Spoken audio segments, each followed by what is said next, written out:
அரசு பள்ளி நிரந்தர ஆசிரியர் காலி பணியிடங்களில் பகுதி நேர ஆசிரியர்களை நியமனம் செய்ய பணிக்கால அடிப்படையில் சிறப்பு மதிப்பெண்கள் வழங்கப்படும் என்று சட்டப்பேரவையில் முதலமைச்சர் மு.க.ஸ்டாலின் அறிவித்தார்.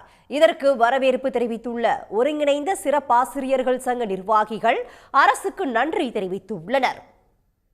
முதலமைச்சர் அறிவித்த பகுதி நேர ஆசிரியர்களின் பணி நிரந்தரத்திற்கான வழி, அதாவது தேர்வில் எங்களுக்கு அதிக மதிப்பெண்கள் கொடுத்து பணி நிரந்தரக்கான வழிவகை செய்தது மிகவும் மகிழ்ச்சியான தருணம்தான்.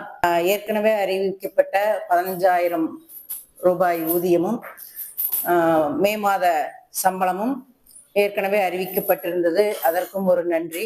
உடனுக்குடன் செய்திகளை தெரிந்து கொள்ள சன் நியூஸ் பெல் ஐகானை கிளிக் பண்ணுங்க.